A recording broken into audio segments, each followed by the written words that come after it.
Então, resta agradecer ao desembargador José Wilson, desembargador Dourado, essa indispensável colaboração. Agora, eu perguntar ao desembargador Wilson, está danado agora, desembargador Ricardo e desembargador Aguilar, se continuam com os destaques, ou deixamos para a próxima sessão. E ainda tem os processos, não sei se tem advogado aqui, se continua. Pedindo licença aqui para me ausentar, desembargador Fernando, desembargador Ricardo, desembargador Aguilar, foi um prazer, estamos aqui à disposição. Aí é do mesmo modo daqui para lá. Muito obrigado. Ok, obrigado. Bom dia a todos. Bom dia, uma boa viagem ao desembargador Dourado aí que está fora de Teresina. Está fora de Teresina. Eu também. Estou em Foz perdendo o evento aqui. Eu até pedi para me fazer substituir amanhã, porque senão não vou participar do evento. Tá certo. Isso aqui que está sendo colocado, nós temos advogados ainda que vão participar de outros processos, mas aqui é um julgamento, é uma sessão pública. Mas o que foi trazido, colegas, e o desembargador Zé Wilson me conhece, né? Isso já mexeu com a gente. Nós vamos nos organizar em relação a essa questão da convocação, aquilo que foi aventado, né, desembargador Zé Wilson, pelo William Guimarães. Porque nós, o regimento interno nosso, se a gente perceber que ele não está sendo suficiente para adequar situações, a gente faz a proposição de alteração. Esqueçam que nós não vamos mudar o regimento interno mais com comissão, como foi feito há 3 anos. A comissão apresentou todo um estudo, não foi voltado nada. Nós temos que mudar o regimento interno pontualmente, como o jogador Zé Wilson já fez uma, como eu fiz em relação à extinção do agravo interno, entendeu? Que estava constando como processo. Então, nós vamos nos debruçar. As secretárias de sessões ficam realmente, vamos dizer, cumprindo o que tem que cumprir, mas vai atrás do colega, o colega não pode, vai atrás do outro, não pode, aí vai atrás dos seguintes, é o que acontece isso aí, tá certo? Então, eu me comprometo também em me debruçar sobre isso, Mador Fernando. Fez ótimo. Mas por fora também, tudo em princípio com colaboração, Vossa Excelência, toda vez que são chamados, a gente vê que por parte das sessões, a Aguilar já fez sessão de picos, já fez sessão, acho que até da fazenda dele lá.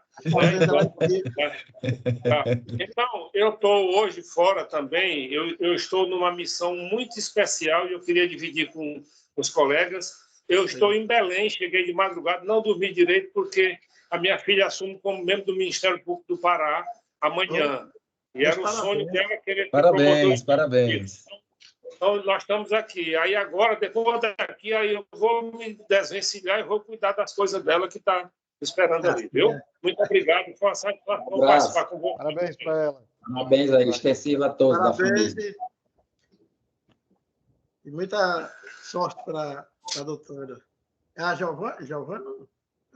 Parabéns também, desembargador Dourado, que ela seja muito feliz no Ministério Público, ela vai adorar. Desembargador Zé Wilson, muito obrigado aí pela sua participação. Vamos dar sequência aí, né? 28, doutora. Aqui ninguém gosta do Ministério Público. O advogado está aí? Sim, sou eu.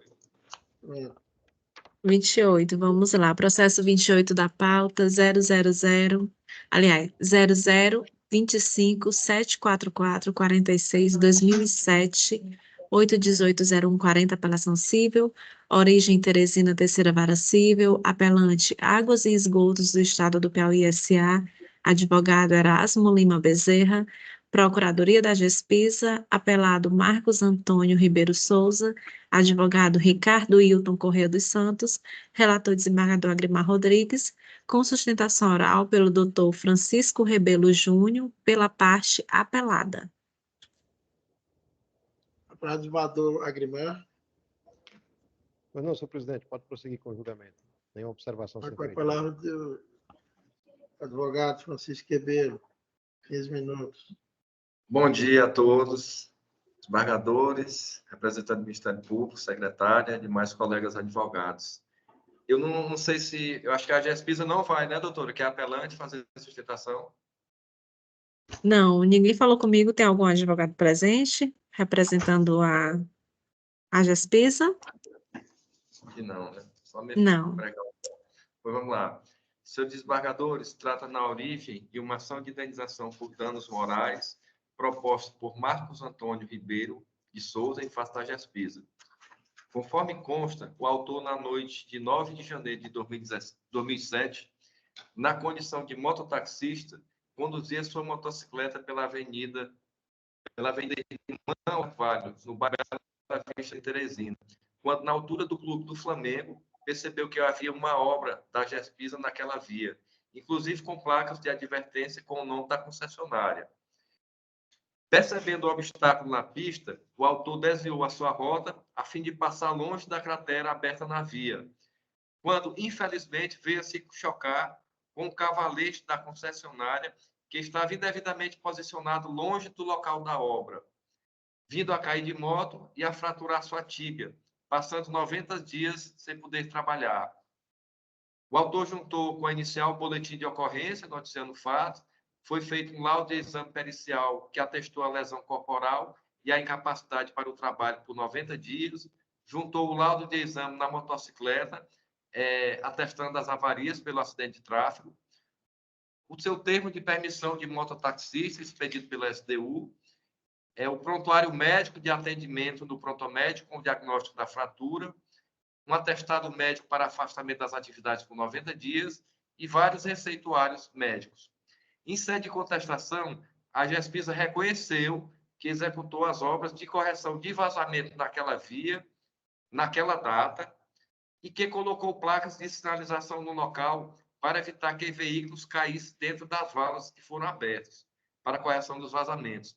Reconheceu também que terceiros podem ter derrubado os seus cavaletes e se limitou basicamente a contestar o nexo de causalidade entre o acidente e a placa posicionada longe da obra.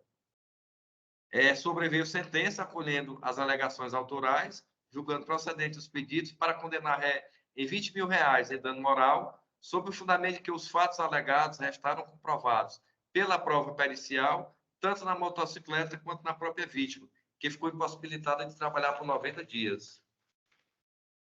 E resignada com a sentença de procedência, a Gespisa, em sede de apelação, repetiu basicamente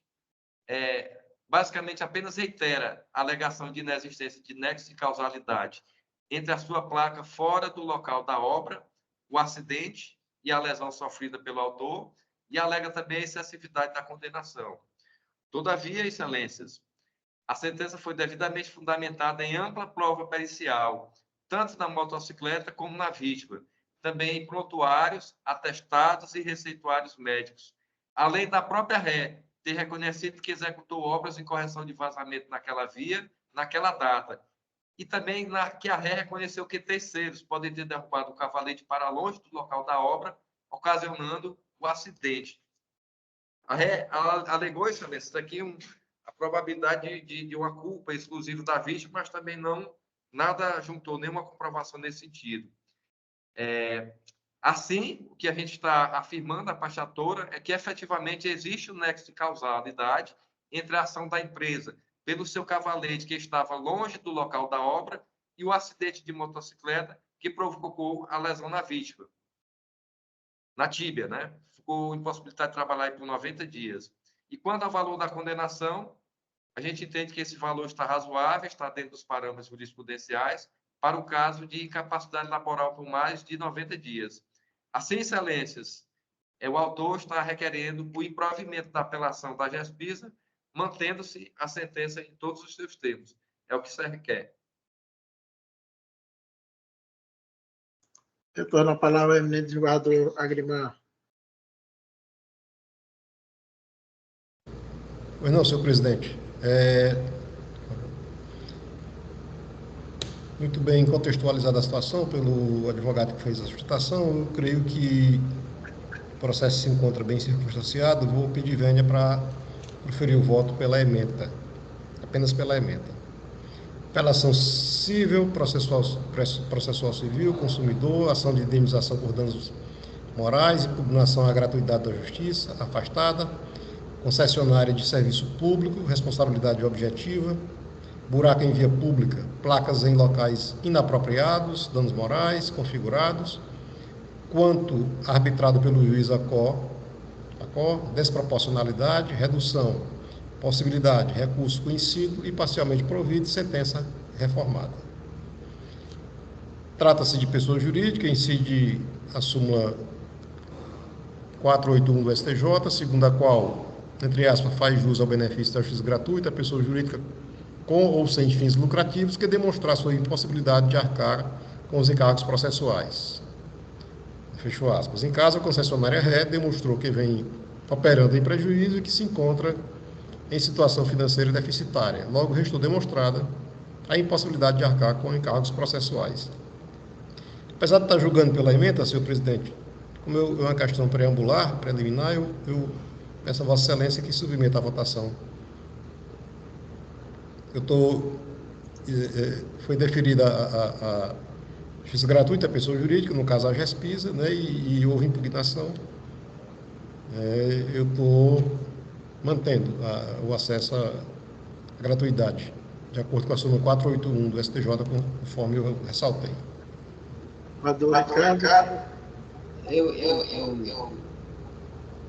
Eu queria que o amigo... Quer dizer que está concedendo da... Isso. Me lembre aí essa súmula, por favor. Seu microfone, desembargador Agrimar. Como até no outro voto que eu já proferi hoje, quando trata de pessoa física, tem aquela presunção, né? No caso de pessoa jurídica, ela tem que comprovar.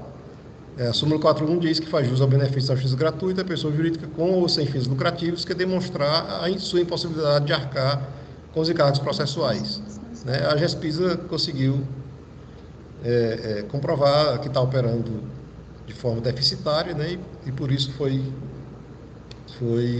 concedida a justiça gratuita para ela. Em primeiro grau, a pessoa impugnou em segundo grau. Eu estou mantendo a decisão nesse particular. O apelante impugnou a concessão. Eu acho que é mais importante do mérito. Eu vou acompanhar você. Pronto. Está dando eco. Cara. Seu microfone, desembargador Agrimar, porque está ligado. Oi?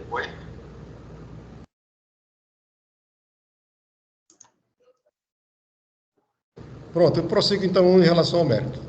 A apelante, por ser concessionária dos serviços públicos de abastecimento de água, coleta tratamento de esgotos e integrante da administração indireta do Estado do Piauí, responde objetivamente pelos danos sofridos por terceiro na exploração de sua atividade, por ação ou omissão. Né? Tem a incidência aí do artigo 36, inciso 6º, salvo engano, da Constituição Federal. A concessionária responde pelos danos materiais e morais por deixar, no caso, se omitir de prestar o serviço regular a quem estava obrigada, no caso, tapar um buraco na pista, realizado para manutenção da rede de esgoto, a fim de evitar possíveis danos a motoristas que ali trafegavam. Tem precedentes nessa direção, julgamentos envolvendo o mesmo lastro fático, né, por esse tribunal, inclusive por essa Câmara. A alteração de indenização por dano moral apenas é possível quando o quanto arbitrado nas instâncias originárias se revelar irrisório ou exorbitante. Precedentes do STJ. Por todo exposto, eu reduzo a condenação da concessionária ré, ora apelante, em danos morais, fixado na sentença no montante de R$20 mil, para um montante de R$10 mil, por quanto considero razoável e adequada, não implicando em ônus excessivo para a ré, tampouco enriquecimento sem causa à parte autora. Deixo de arbitrar os honorários advocatícios recursais, pois não estarem presentes simultaneamente todos os requisitos para sua fixação. Apelação civil conhecida, parcialmente provida, apenas para reduzir o quanto fixado em primeiro grau para o dano moral, de 20 para 10 mil reais. Como voto, presidente? Eu acompanho muito. Também acompanho o relator da Igreja Câmara, unanimidade com esse recurso. afastar preliminar de impugnação, a justiça gratuita, e, no mérito, reduzindo o quanto indenizatório para R$10.000, nos termos do voto do relator. Tem o 29, tem advogado ainda? Até mais, senhores. Boa tarde aí de trabalho para quem continua. Obrigado. Um abraço. 29, doutora Anatólia. Sim, a indenização foi reduzida para 10 mil, é isso, desembargador? Isso, em 10 mil.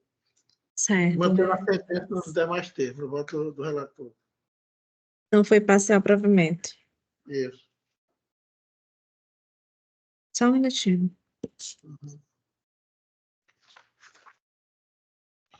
Processo número 29.075, 21.7923/2022, 818.0000, agravo de instrumento, origem Lesbão Veloso Vara Única, agravante Equatorial Piauí Distribuidora de Energia S.A., Equatorial Piauí, advogado Cisney Filho Nunes Rocha, agravado Ministério Público do Estado do Piauí, relator desembargador Agrimar Rodrigues, com sustentação oral pelo doutor Endrio Carlos, representando a parte agravante. Está presente o doutor Sim. Henrique? Sim. Qual a parte? Ele está representando a Equatorial, parte agravante. O doutor Agrimar tem alguma manifestação? Não, senhor presidente, pode prosseguir. Com a palavra o advogado da Equatorial Piauí, doutor Endrio. 15 minutos. Bom dia, excelências. Para a vez de registro, Endrio Carlos Leão Lima, OAB MA 16.856, OAB Piauí 17.869. Excelências, dada cumprimento a todos um bom dia. Mais uma vez é um prazer estar aqui sustentando além da terceira Câmara Especializada Civil do STJ Piauí, falo diretamente do Maranhão. Agradeço a atenção, serei muito breve e bem objetivo com a explanação apenas para contribuir aqui com a prestação jurisdicional. Na verdade, trata-se de um grave instrumento tomado contra a decisão da comarca de Lesbão Veloso, que determina a imediata ligação da rua Benjamin Constante, lá de Lesbão Veloso. Excelência, no mérito, a gente pugna pela ausência de requisitos para a concessão da liminar, tendo em vista a violação de diversos imperativos constitucionais. O princípio da legalidade, tendo em vista que o Poder Judiciário está adentrando uma questão administrativa, qual é regulada pela ANEEL, a questão questão privativa da União quanto ao tema de energia elétrica, além de que não houve qualquer descumprimento por parte da Equatorial quanto às normas da ANEEL. Na verdade, todo o procedimento de ligação, estrutura, planejamento, tudo isso é obedecido pelos órgãos reguladores, que no caso é a ANEEL. E não há qualquer descumprimento quanto a isso. Na verdade, o Ministério Público ele ajuiza a ação pedindo imediata ligação, mas ele já está no plano e cronograma da ANEEL, que a Equatorial é obrigada por obedecer. Data máxima vem a intervenção perseguida pelo Ministério Público, que é concedida em sede de tutela provisória, ela adentra na esfera de valoração política e discricionária administrativa. E por isso a gente pede a reforma dessa decisão, para que seja obedecido, inclusive, os prazos da ANEEL. Tá? É previsto até porque a determinação é de ligação imediata. A própria resolução 1000 da ANEEL de 2021, ela prevê, além do estudo, ela prevê ainda também 120 dias para a conclusão de tais obras, considerando os vultuosos investimentos e o prazo também. Além da reforma da decisão contra esses pontos, excelência, a gente pugna pela redução da multa, salvo melhor juízo, ele foi colocado em patamar oneroso, né, ao limite de R$500 mil. Feito que o STJ tem o entendimento que a multa coercitiva deve obedecer o valor da obrigação, a importância do bem tutelado e o tempo para cumprimento. Como foi dito, excelência, o prazo imediato é muito exíguo, tendo em vista que a própria resolução da ANEEL prevê prazo de 120 dias após a conclusão do estudo para a realização dos procedimentos. Então, por isso, já concluindo aqui a minha sustentação oral, pede-se seja conhecido e provido o agravo de instrumento para que seja reformada a decisão agravada, para revogar a obrigação imposta à agravante, ou, quando menos, seja ampliado o prazo concedido e reduzido a multa arbitrada. Sem mais para o momento, agradeço mais uma vez a atenção. Desejo a todos um bom dia. Senhor presidente. Senhor presidente, apenas para otimização, eu pergunto ao nobre relator se esse feito de número 30 não guarda semelhança com esse, não? Do Agrimar? Não, desembargador Ricardo. Inclusive é uma apelação, enquanto esse que estamos julgando é um agravo. Embora não tenha a mesma parte, mas não tem comunhão de matéria, não. Eu estou na palavra desembargador Agrimar. Pois não, senhor presidente, eu conheço do recurso, né, do agravo do instrumento, vou ao mérito, conforme relatado, o agravante alega que não descumpriu qualquer norma da ANEEL, assim como a intervenção judicial perseguida pelo Ministério Público, adentra na esfera de valorações políticas administrativas discricionárias, vedadas ao Poder Judiciário. Todavia, ao analisar detidamente os autos, entendo que não procede os argumentos do recorrente, por as seguintes razões. Primeiro, porque, apesar de se sujeitar a regimes legais especiais por se tratar de concessionária de serviço público, como, por exemplo, a responsabilização objetiva prevista no artigo 37, parágrafo 6º da Constituição Federal, não há que se falar em violação ao princípio da separação dos poderes da República, porquanto a natureza jurídica da recorrente consiste em uma sociedade anônima fechada. Assim, tratando-se de instituição de caráter privado, ainda que é responsável pela prestação de serviço público, é totalmente descabida a tese de violação ao disposto no artigo 2º da Carta Magna. Segundo, porque devem ser observados, no presente caso, os mandamentos legais atinentes à Lei Federal 8.987 de 95, que é a Lei de Permissão e Prestação de Serviços Públicos, e ao Código do Consumidor, que ocupam posição hierárquica superior a uma resolução da ANEEL. Com efeito, a Lei 8.987 de 95, no seu artigo 6º, parágrafos 1º e 2º, preceitua que a recorrente tem o dever legal de prestar serviços adequados e eficientes à população. Trago literalmente a prescrição desse dispositivo, que diz o seguinte: toda concessão ou permissão pressupõe a prestação de serviços adequado ao pleno atendimento aos usuários, conforme estabelecido nesta lei, nas normas pertinentes e nos respectivos contratos. Parágrafo 1º. Serviço adequado é o que satisfaz as condições de regularidade, continuidade, eficiência, segurança, atualidade, generalidade, cortesia na sua prestação e modicidade das tarefas. Parágrafo 2º. A atualidade compreende a modernidade das técnicas, do equipamento e das instalações e a sua conservação, bem como a melhora e expansão do serviço.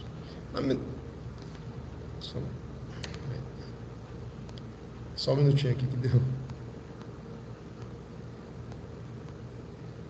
O computador é todo screen e saiu aqui da posição do voto.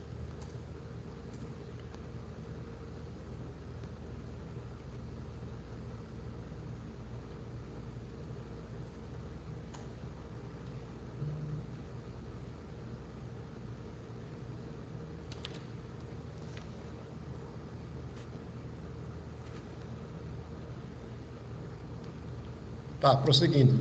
Na mesma linha, o dispositivo que acabei de ler dispõe também o artigo 4º, os artigos 4º, inciso 7 e artigo 22, caput do Código de Defesa do Consumidor, né, cuja literalidade traz o seguinte: artigo 4º, a política nacional das relações de consumo tem por objetivo o atendimento das necessidades dos consumidores, o respeito à sua dignidade, saúde e segurança, a proteção dos seus interesses econômicos, a melhoria da sua qualidade de vida, bem como a transparência e a harmonia das relações de consumo, atendidos os seguintes princípios.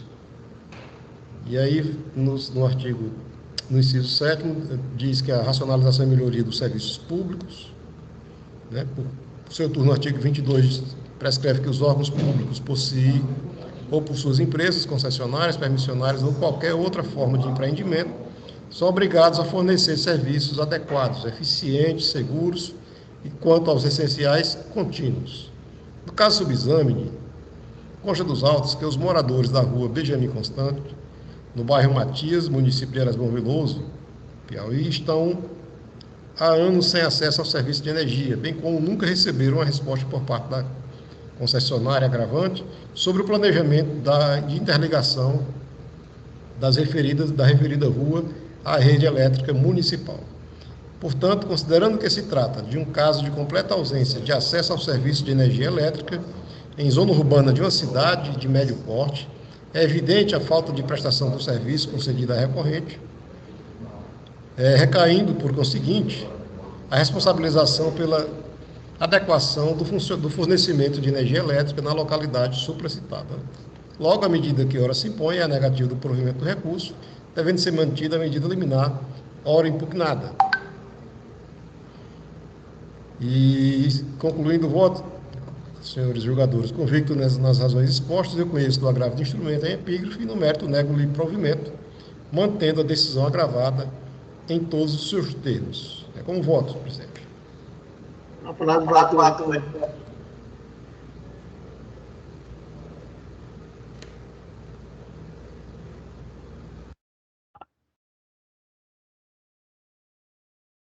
Ele está ouvindo, não? A palavra do vereador Ricardo. Eu acompanho o nobre relator. Estava aqui. Também acompanha. A Igreja Câmara, por unanimidade, conheceu do recurso e, no mérito de provimento, mantendo a decisão agravada em todos os seus termos. Conforme o voto do relator. Temos outro aqui, o 30, que é desembargador Agrimar também.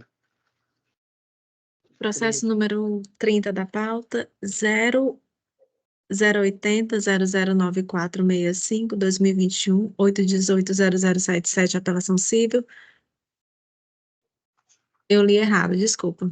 Processo número 30, 0800-290-06, 2019, 8180077, apelação civil, origem Uruçuí, Barra Única, apelante Equatorial Piauí Distribuidora de Energia S.A., advogado Sidney Filho Nunes Rocha, apelado Ministério Público do Piauí, com sustentação oral pelo Dr. Andrew, representando a faixa apelante. Manifestação do desembargador Agrimar. Pode prosseguir, senhor presidente. Com a palavra, doutor Andrew. 15 minutos. Excelência, mais uma vez, cumprimento a todos. Renovo aqui minhas estimas. Excelência, nesse caso, ele se trata de uma sentença que determinou que a Equatorial não se recusasse a fornecer energia elétrica aos consumidores do município de Uruçuí, sobre a alegação de ausência de endereço. Excelência, aqui o ponto focal é apenas um: cumprimento ou não do que determina a ANEEL. A ANEEL, ela dispõe na resolução 414 de 2010, que posteriormente adveio e passou a ser a 1000 de 2021, ela elenca os requisitos para a concessão do fornecimento de energia, inclusive eles prestação também. Dentre eles, há uma parte exclusiva que é de ligação nova, né, o fornecimento inicial, que essa é a temática deste processo. Ou seja, quando o consumidor ele vai para a concessionária e pede para ter o fornecimento inicial, a ligação nova.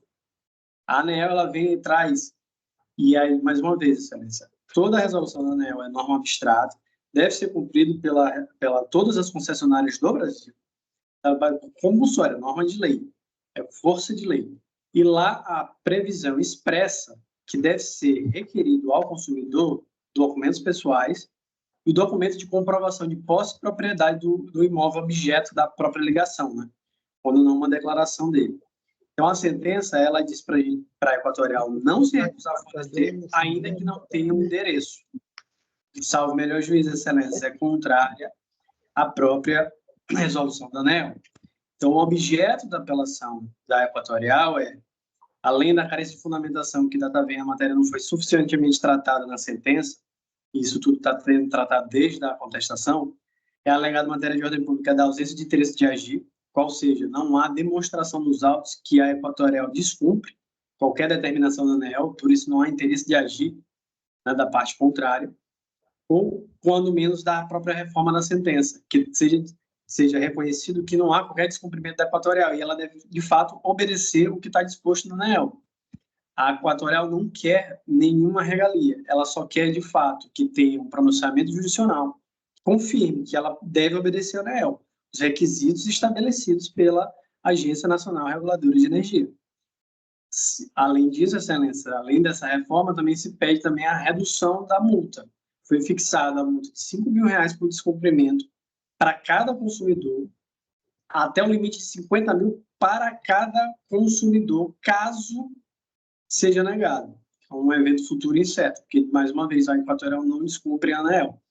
Então, pede-se, Excelência, sendo bem objetivo e visando aqui contribuir para o julgamento, que seja julgado improcedente o pedido da inicial, seja reformado a sentença para julgamento procedente, desde que a Equatorial em nenhum momento descumpriu norma da ANEEL, pelo contrário, executa e cumpre detidamente o que está disposto na ANEEL, sob pena de multa administrativa, frisa-se. Então, que todas as determinações, condicionamentos de atividade, sejam aquelas limitadas ao que está disposto na ANEEL, na Resolução Normativa 414 de 2010, à época, hoje, a Resolução 1000 de 2021, né, sem prejuízo de qualquer outra automática, ou, quando menos, que seja reduzido o valor arbitrado de multa em sentença. Com essas considerações, agradeço mais uma vez a atenção, desejo a todos um bom dia e uma boa sessão, e pedindo para me retirar logo, tão logo concluo o julgamento. Bom dia a todos. Bom dia, doutor Enio. Obrigado. Vou falar do desembargador Agrimar, com o seu voto. Senhor presidente, eu conheço do recurso da presente apelação civil e, conforme relatado, a parte recorrente pleiteia com o presente apelo a reforma da sentença para que seja julgado improcedente o pleito autoral de garantir o fornecimento de energia elétrica aos moradores do bairro ou loteamento São Francisco, no município de Uruçuí, independentemente da existência ou não de registro da numeração das residências perante a prefeitura da cidade.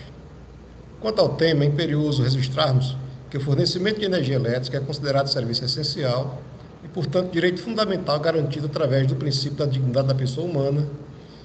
Nesse sentido, eu colho jurisprudência sobre o tema, precedente do STJ, no ponto que interessa, diz o nosso STJ: o fornecimento de energia elétrica é serviço público essencial e, por isso, sua descontinuidade, mesmo que legalmente autorizada, deve ser cercada de procedimento formal, rígido e sério. Trata-se de um precedente no agravo em recurso especial, de número 570085, oriundo do Pernambuco, da relatoria do ministro Napoleão Nunes Maia Filho. Ademais, impera no ordenamento jurídico brasileiro a obrigação das concessionárias de energia elétrica de fornecerem serviços eficientes, seguros e contínuos. Eu trago novamente aqui o artigo 22 da Lei 8.078 de 90, né? Inclusive foi lido no voto anterior, porquanto eu considero prescindível a sua releitura. Da interpretação do instrumento normativo supracitado, é possível concluir que o fornecimento de energia elétrica a todos os consumidores e moradores da região abrangida pela concessionária do serviço público não só é obrigatório, como também deve ser eficiente e suficiente para suprir as necessidades da população, não havendo nenhuma restrição no que toca à regularização da residência ou do bairro em que reside o consumidor, né, que é esse o ponto fulcral de debate no presente processo. Ademais, o artigo 27 da Resolução Normativa 414 da ANEEL, que disciplina as condições gerais de fornecimento de energia elétrica, vigente à época do ajuizamento da demanda, elencava os requisitos necessários à ultimação do ato de conexão inicial para fins de fornecimento de energia elétrica, e não fazia nenhuma previsão quanto à numeração da residência, né, conforme eu transcrevo aqui. Artigo 27 da referida resolução. Efetivada a solicitação do interessado de fornecimento inicial, aumento ou redução de carga, alteração do nível de tensão, entre outras, a distribuidora deve cientificá-lo quanto a obrigatoriedade, quando couber, de Letra A, observância na unidade consumidora das normas e padrões disponibilizados pela distribuidora, assim como daquelas expedidas pelos órgãos oficiais competentes naquilo que couber e não dispuser contrariamente à regulamentação da ANEEL. B, instalação pelo interessado, quando exigido pela distribuidora, em locais apropriados, de livre e fácil acesso, de caixas, quadros, painéis ou cubículos destinados à instalação de medidores, transformadores de medição e outros aparelhos da distribuidora, necessários à medição de consumo de energia elétrica e demanda de potência, quando houver, e à proteção destas instalações. C, declaração descritiva de carga instalada na unidade consumidora. D, celebração prévia dos contratos pertinentes. E, aceitação dos termos do contrato de adesão pelo interessado. F, fornecimento de informações e documentação referentes às atividades desenvolvidas na unidade consumidora. G, apresentação dos documentos relativos à sua constituição, ao seu registro, representante legal, quanto da pessoa jurídica. H, apresentação do cadastro da pessoa física, CPF, desde que não esteja em situação cadastral cancelada ou anulada de acordo com a instituição normativa da Receita Federal. E carteira de identidade ou, na existência dessa, de outro documento de identificação oficial com foto e apenas o registro administrativo de nascimento indígena, RAM, no caso de indígenas. E, por fim, a letra I, manter os dados cadastrais da unidade consumidora atualizados junto à distribuidora.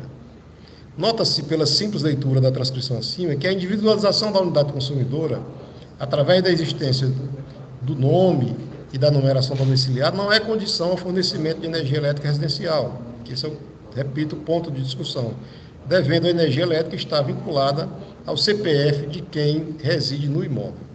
Em situações análogas, a jurisprudência brasileira considerou injustificada a negativa da concessionária de energia elétrica de prover ou de promover a instalação do relógio medidor e da energia elétrica nos imóveis de consumidores, sob a alegação de que os imóveis estão instalados em loteamento irregular, localizado em área de preservação ambiental. Precedente que trago nessa direção, conseguindo no ponto que interessa ao presente caso o seguinte: prestação de serviço, ação de obrigação de fazer, alegada recusa injustificada da concessionária de energia elétrica de promover a instalação do relógio medidor e da energia elétrica nos imóveis dos autores, sob a alegação de que os imóveis estão instalados em loteamento irregular, localizado em área de preservação ambiental. O acesso à energia elétrica é um direito público subjetivo de toda pessoa humana e o serviço público que viabiliza esse acesso é de natureza essencial, portanto, deve ser fornecida pela concessionária. A prestação é obrigatória desde que haja viabilidade técnica à sua prestação.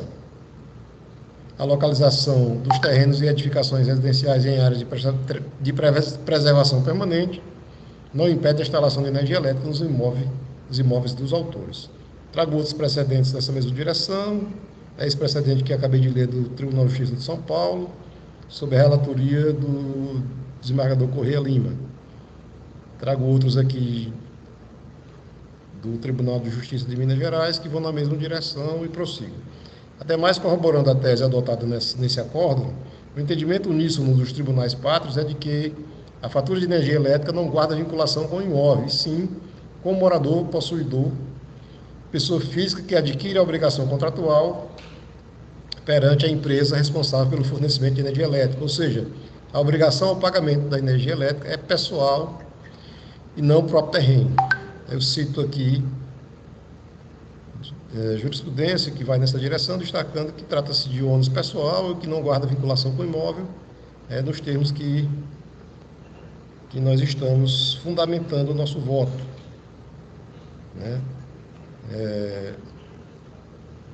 Importante também ainda reiterar que, para afastar o argumento da parte apelante de que não existe instrumento normativo que obrigue a instalação da energia elétrica, que o já mencionado artigo 22 da Lei 8.078 de 90 determina que o réu,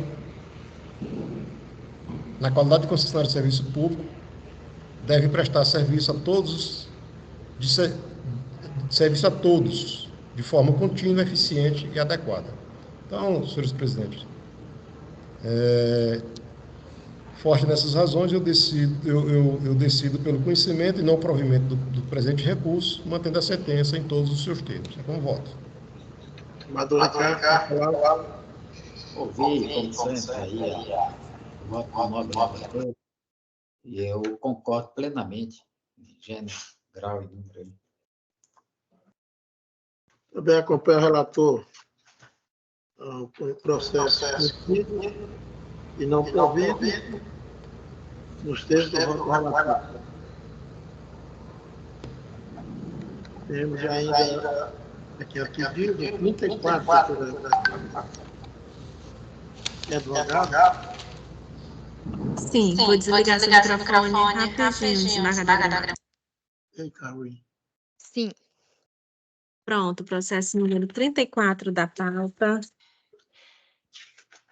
0000-328-18-2015, 818-0101, apelação cível, origem Simões Vara Única, apelante Ventos de Santa Joana, Nona Energias Renováveis S.A., advogado Luiz Gustavo Rocha Oliveira Rocholi, apelados Fábio Francisco de Araújo e outros, advogados Raimundo Francisco Vieira, relator desembargador Agrimar Rodrigues, com sustentação oral pela doutora Andréia Guzmão, representando a parte apelante. Desembargador Agrimar, para alguma manifestação. Não, senhor presidente, pode prosseguir com o julgamento. Lá com a doutora Andréia, para os 15 minutos. Boa tarde, ilustres desembargadores. Vou ser bem breve aqui na minha sustentação. Só para alertar alguns pontos desse caso, que certamente culminarão com a reforma da sentença. Trata-se de uma ação de obrigação de não fazer. A apelante ela atua no ramo de energia eólica e para implementar um parque eólico, ela precisou de algumas autorizações, entre elas dadas pela Secretaria do Meio Ambiente do Piauí, que entre as autorizações constavam a proibição de construção num raio de 150 metros dos aerogeradores. Em paralelo, ou próximo a essa regularização, houve a venda de uma parte desse território, uma cessão de uso, que são para os ora apelados. Contudo, a apelante, na época do ajuizamento da ação, tomou conhecimento de que algumas obras estavam sendo feitas naquela região e, por esse motivo, ajuizou a demanda para que restasse, claro, a obrigação de não fazer. E, para isso, fundamentou que no contrato também constava essa obrigação de não fazer de construção no raio de 150 metros dos aerogeradores. Em sentença, o juízo de primeira instância, ele fundamentou muito numa questão de que não há proibição na alienação do terreno. E, de fato, não há, e não é essa a discussão do processo. A apelante não se opõe à venda do local, ela apenas destaca essa obrigação de não fazer nesse raio de 150 metros. Tem um trecho da sentença que o próprio juiz ele reconhece a necessidade tanto dos atuais proprietários quanto os proprietários futuros dessa determinação da SEMAR, da Secretaria do Meio Ambiente, de não construção próximo aos aerogeradores.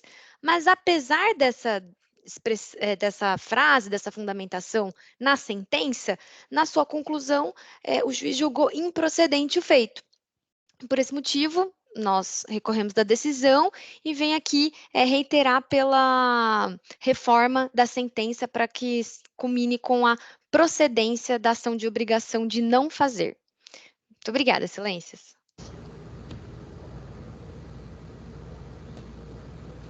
Obrigado, doutora. Não, senhor presidente, a situação, como colocado pela advogada, é bem simples, né? E permite, portanto, o proferimento do voto apenas pela leitura da emenda.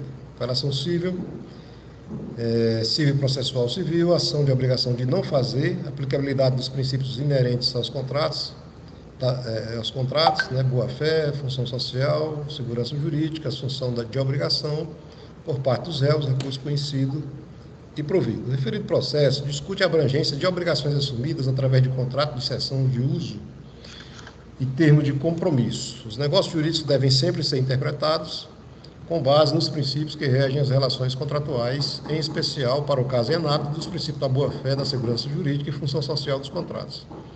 Pela análise dos ajustes firmados entre os litigantes, é possível concluir pela assunção da responsabilidade de não criar embaraços à produção de energia eólica, realizada pela parte autora, incluindo a não realização de construções em um raio de 250 metros dos aerogeradores.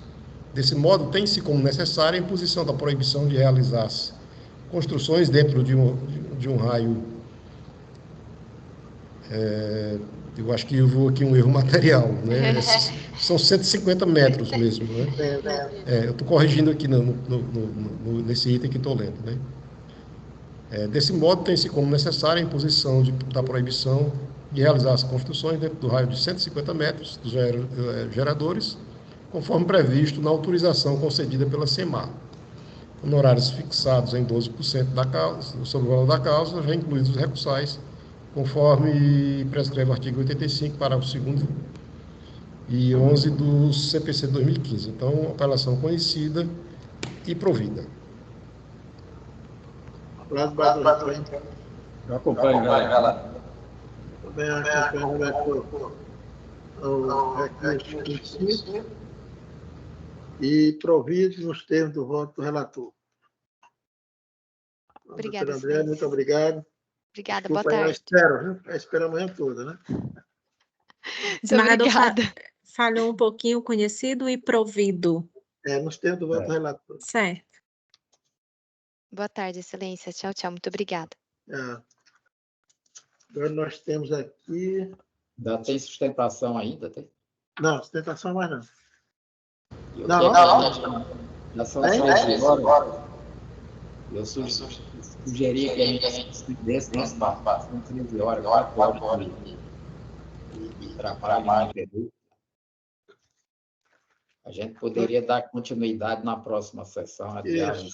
Também já estava pensando nisso e deixar o desembargador Agrimar usar das belezas aí do Foz do Iguaçu. Estou perdendo as palestras aqui. Estando ao lado delas, né? Estou aqui no espaço do hotel e o evento está ocorrendo aqui. Para não causar mais prejuízo, eu sugiro que a gente já não vai haver mais sustentação e fica todos adiados para a próxima. Fica todos adiados para a próxima sessão. Eu queria só falar Presidente, tem esses processos do 1 ao 20 que eu acho que a gente consegue resolver rapidamente. Foram pedidos de destaque feito por Vossa Excelência, né? São esses processos de banco. Se Vossa Excelência, grande parte deles são agravos de instrumento, né? Grande parte deles são agravos de instrumento, mesmo que Vossa Excelência mantenha o entendimento. Eu não sei em que momento Vossa Excelência pensa em refluir, né? Em relação aos processos que determinam a extinção, Vossa Excelência manteve o entendimento. Mas em relação a esses, não sei se Vossa Excelência, já de acordo com o que nós convencionamos, já mudaria o entendimento aqui, né? Que se Vossa Excelência refluir, já fica resolvido. Né? E se não refluir, vai ter alteração. Não, não conseguia. Na verdade, eu digo, não tem divergência ainda, né? Vossa Excelência apenas pediu destaque, não tem divergência. E eu não tive tempo suficiente, porque entrei de férias, não deu para analisar, vou analisar para a próxima semana. Parabéns, tá certo. Eu desliguei seu microfone, desembargador. Não, tudo bem, então. Então, agradeço aí a participação toda, a doutora Márcia, o desembargador Agrimar, o vereador Ricardo e da doutora Natália. Eu queria só falar uma coisa rapidinho. Vou desligar aqui, desembargador. Só falar uma questão rapidinho. Então, os processos ficam adiados. Eu queria falar sobre a sessão de amanhã. Desembargador Agrimar, o senhor vai participar da sessão de um processo, é isso? De um processo, porque é um processo que envolve um julgamento conjunto de vários outros, que eu inclusive suspendi, né, o número 1 da pauta. Eu participo dele, né, e me retiro. E será que você não consegue participar do número 2 também? Porque vai ter a ampliação de quórum no seu e o número 2 também. Aí já aproveitava os convocados. Tá, pode ser. Ótimo, obrigada. Boa tarde. Boa tarde, bom trabalho. Boa tarde. Até amanhã. Doutora Marta, até logo, a senhora. Até logo, desembargador. Natália, obrigado. Natália, um beijo. Até Lorena mais, Alves, doutora obrigado Marta. pela sua participação. Já estava ficando fechado. Parabéns aí a Miriam Cruz, né? Miriam? Isso, Miriam Lorena? Cruz e Lorena Alves, as duas, alternando. Um abraço nas duas. Eu que agradeço. Boa tarde. Ah. Boa Até tarde. amanhã. Boa tarde.